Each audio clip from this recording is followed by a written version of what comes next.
when it refers to those paradigms. So interestingly enough, there's a paradigm that I wanted to share this morning. And I'll just, like Glenn said, takes me a little bit to get to the point, right? So just to say what got me thinking on this train of thought was I read a book by Patrick Lencioni. So he's known for his writings and his coaching and things of businesses. So he's sort of a Christian business advisor, author, that type of thing. So he wrote a well-known book called The 5 Dysfunctions of a Team. But more recently, he read one called The Advantage. It's called The Advantage. And his thesis is this, that the advantage for a company to be successful is that they need to be both smart and healthy. They need to be smart and healthy. So he defines smart as the knowledge of the company and that they're good at what they do, at least good at what they say they do.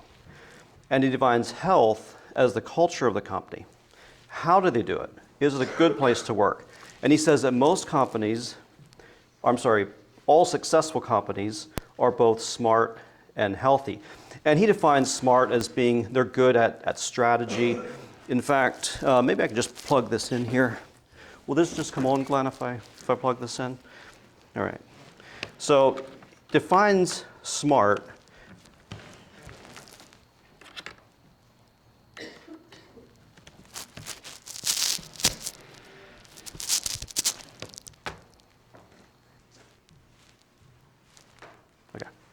Well, I have it here. I don't know if it'll stay there or not. But he defines smart as being good at strategy, good at marketing, good at finance, good at technology. But he defines healthy as having minimal politics, minimal confusion, high morale, high productivity, and low turnover. But he states that if you have to choose between the two, he says to choose healthy. Because healthy makes the collective wisdom available. Healthy becomes smarter.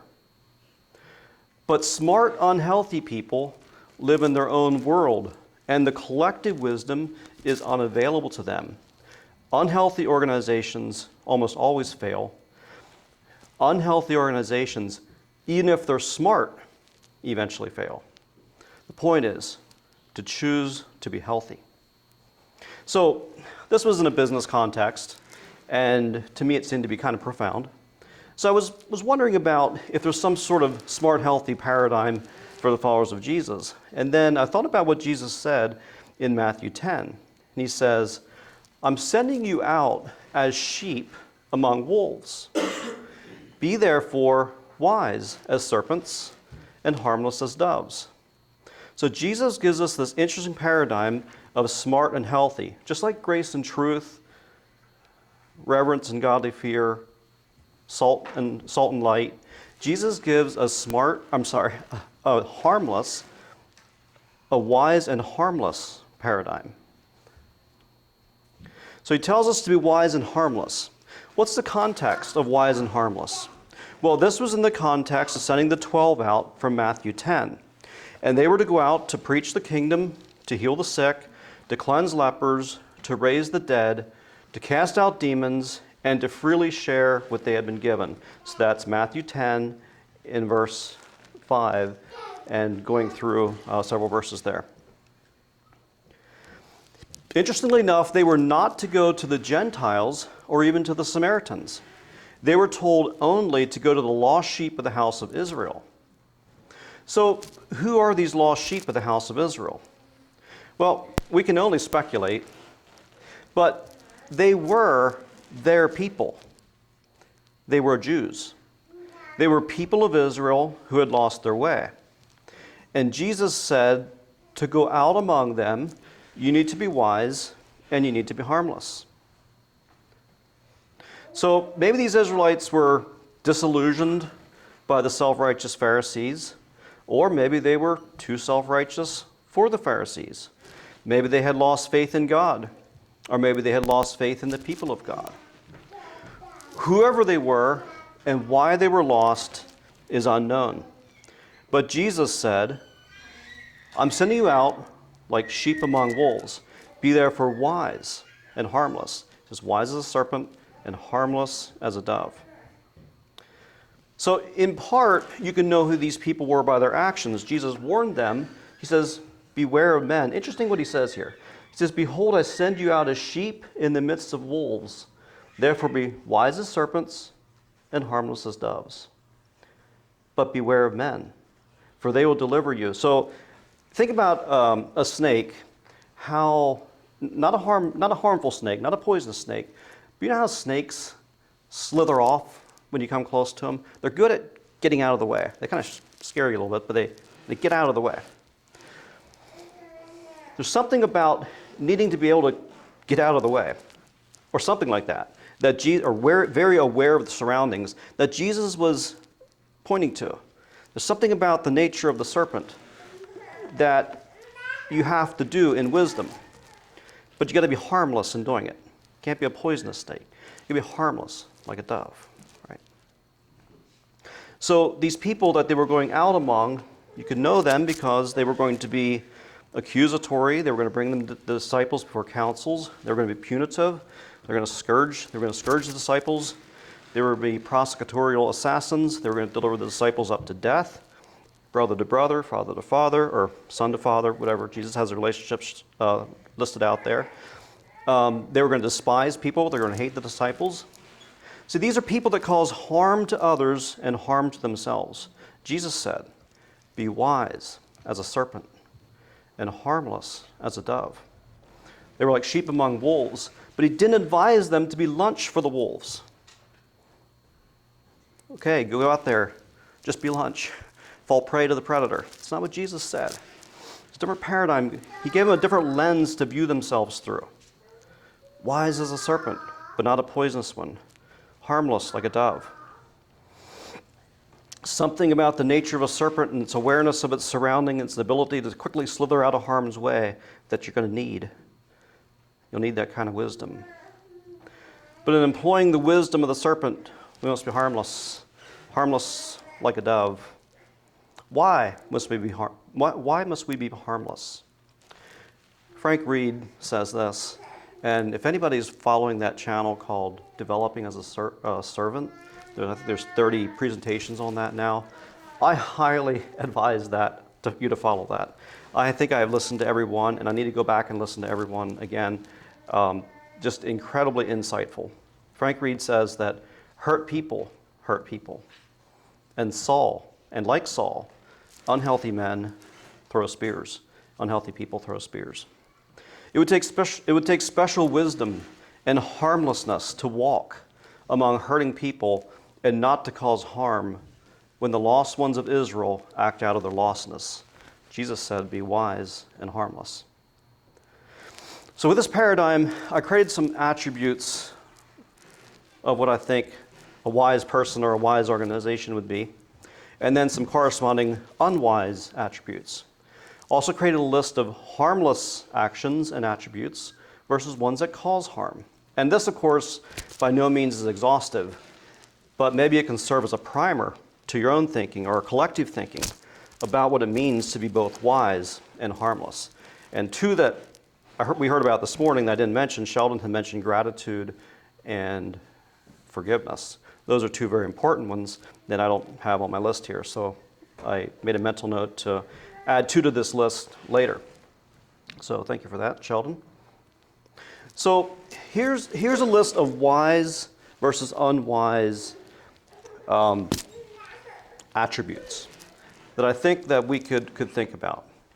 So let's think first about, this will be on your right-hand side, wise. What is it to be a wise person? And also maybe a wise organization. So intellect is good. It's good to have a high IQ. If your IQ this morning is 160 or something like that, it's good to be intelligent. It's good to be a wise and discerning person. Vision is good. We need vision. We need clarity around vision. We need to be proactive in our vision. It's good to have vision. We need to have theological correctness and theological nuance. I love the fact that I could probably sit down with, or we could sit down here, we could talk about the fine nuances between the atonement models and all kinds of things like that. Excellent theological correctness and nuance is good. It's wise to have it. Good gifts of teaching. It's wise to have good gifts of teaching. God gave the gift of teaching to be utilized in the church. It's a good thing. Faith, hope, and charity. Now abides faith, hope, and charity. 1 Corinthians 13, attributes of a wise organization or a wise person who lives with faith, hope, and charity in his heart. The greatest of these is charity, 1 Corinthians says. Wisdom from above, from James. It's peaceable, it's gentle, it's easy to be entreated. It's wise to have wisdom from above. Identity as children of God, ambassadors. We are ambassadors. We are children of God. We are sons of God. We are citizens of heaven, the Scripture tells us. A solid sense of that identity is good. It's good to continue in the historic faith and in the apostles' doctrine. It's good to be part of that. It's good to see our friends and peers, our peers as friends and colleagues. And it's good to make disciples of Jesus, to be disciples of Jesus. So what is the corresponding unwise attributes? Well, instead of intellectual, sometimes people think dumb is good. Or it's good to be anti-intellectual. Well, it's better to be wise. It's better to be good. It's better to value intelligence. It's unwise to not have vision or a lack of clarity around vision, because Scripture tells us that without vision, people perish. It's not good to have theological confusion. They're all confused in our theology and what we believe. That's not a good thing. It's a good thing to be theologically correct. Not a good thing to not utilize gifts of teaching, to have poor communication, poor teaching. Sometimes in the past, I've listened to people preach and we're like, that brother just doesn't have the gift of communication. Well, maybe he was healthy. Maybe he was a healthy man, so maybe that made his wisdom available. So don't want to be judgmental on that. But to not have good communication skills and to not have good teaching is unwise. Pessimism, cynicism, sarcasm. Rick Harris is a theological professor, a monk, and also a pastor. He says that the spirit of the age is pessimism, cynicism, and sarcasm. Pessimism often dresses itself up in an aura of wisdom, predicting the next bad thing. But maybe in faith, hope, and charity, we need to learn to just do the next right thing. Just do the next right thing. James talks about earthly wisdom. It's sensual and devilish. Important to think about what earthly wisdom is. Codependence for identity rather as identity as children of God. So this is like an unhealthy sense of, I don't know who I am apart from maybe who others are around me. There's a good way to have interdependence. That's a good thing. But a lack of identity on our own is not a good thing. So rather than continuing in historic faith and the apostles' doctrine, it's not a good thing to innovate new doctrine, new practice. Also not a good thing to view our peers as foes and competitors. Rather, we need to see them as friends and colleagues. And finally, it's not wise to make disciples of us. We're told to make disciples of Jesus. That's who we need to make disciples. See, because if I'm trying to make disciples of me, I become the limiting factor. Like if I'm making disciples, they can't rise higher than me. Paul said, follow me as I follow Christ. So the first cause is to follow Christ. And we follow Christ, people can follow us, but they may supersede us. They may surpass us. So it's better to make disciples of Jesus than to make disciples of ourselves. So then what about harm versus harmless, or health versus unhealthy? Using harmless here. So we won't cause harm to others if we're selfless and have generosity. If we have empathy, compassion, and sympathy, we won't cause harm to others.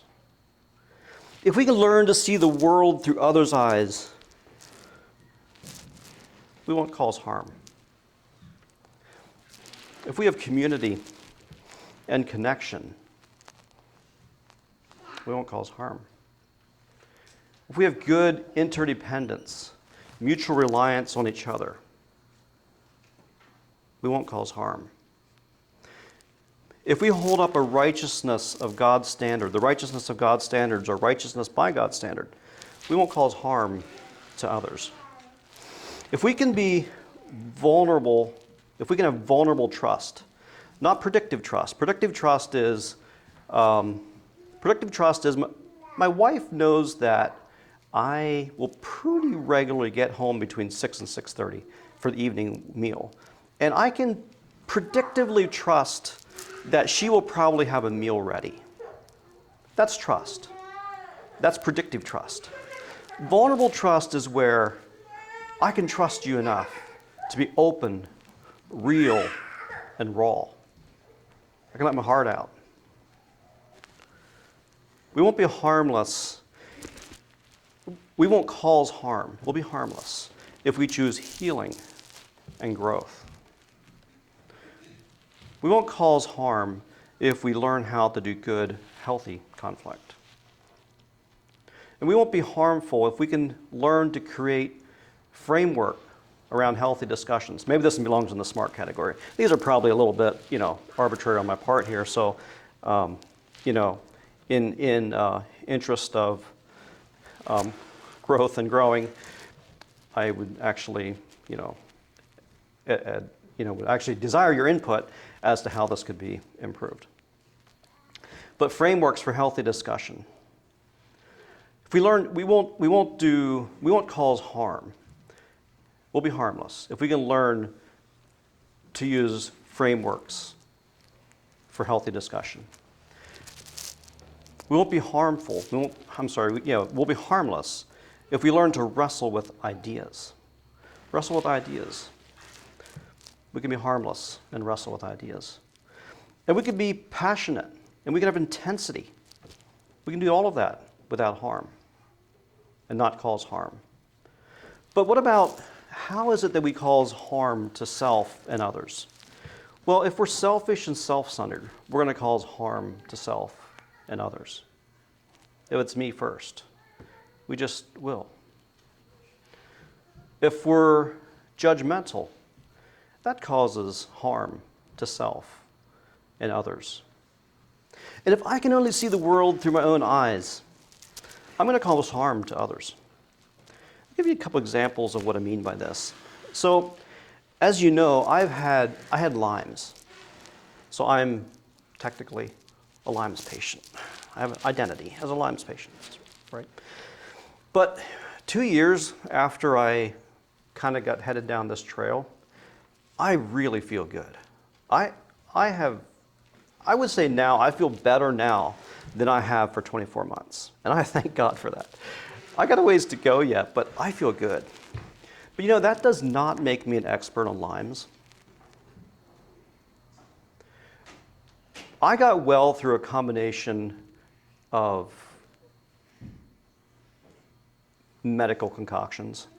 I did supplements, and I did antibiotics, and I did hyperbaric therapy, and diet, and things like that. And I got well.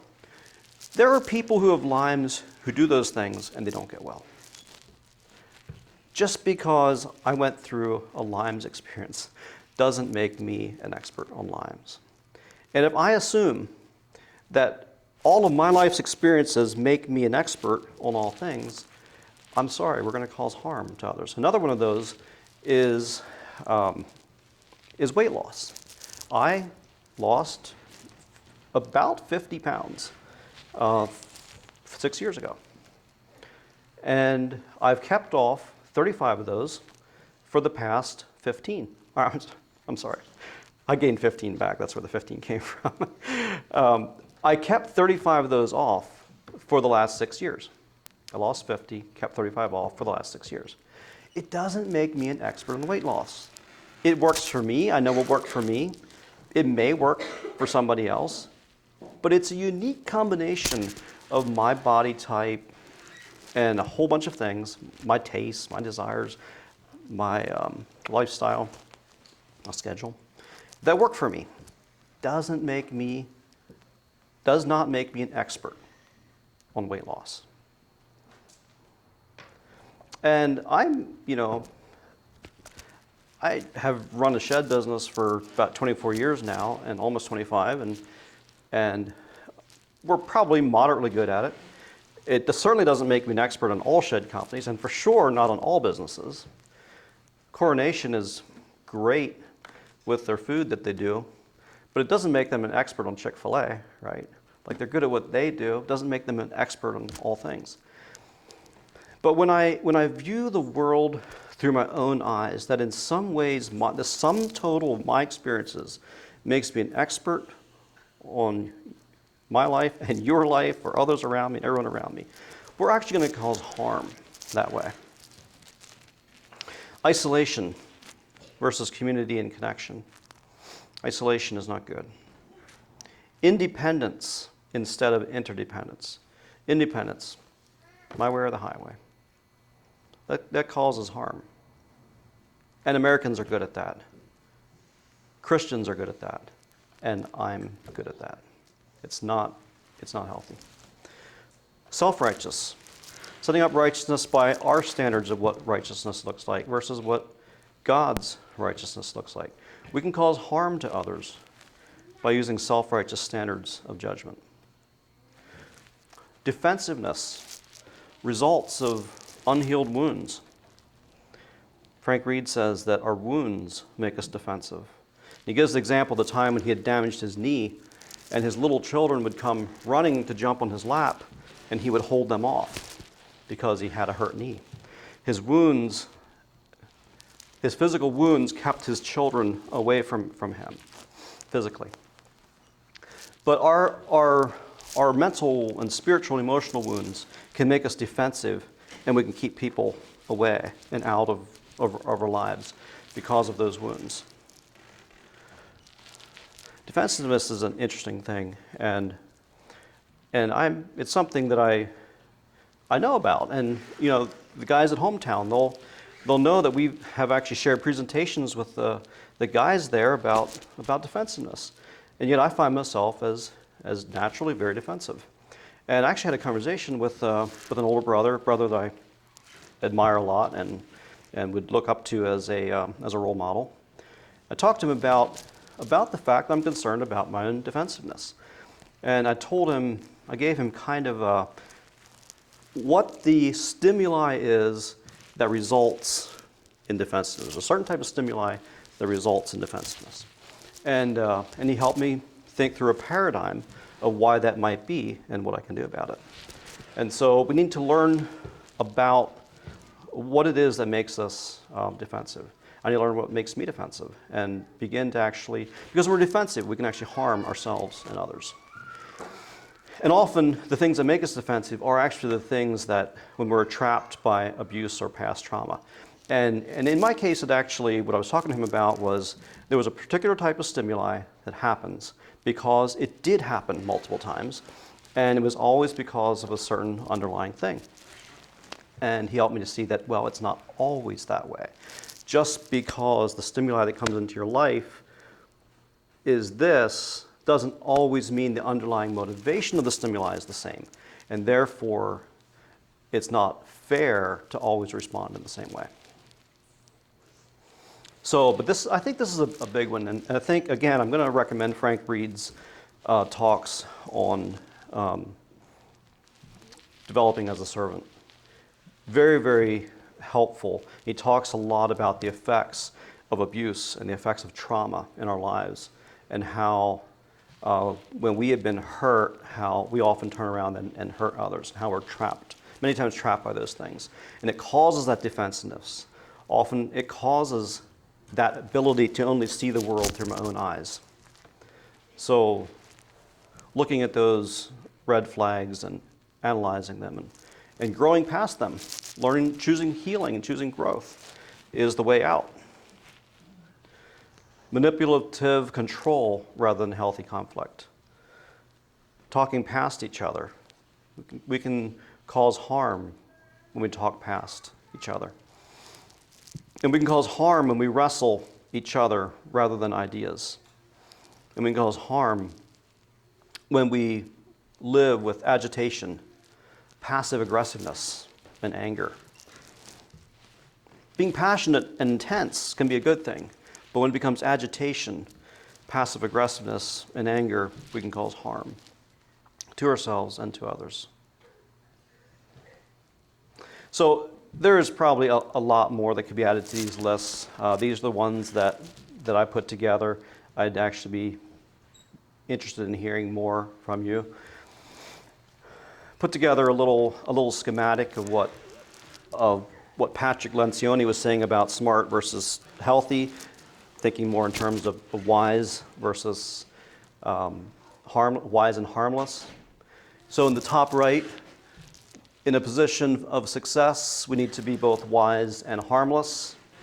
If you go down one from there, the bottom right, if we're going to only be healthy, that's good, because health makes wisdom accessible. Health multiplies wisdom.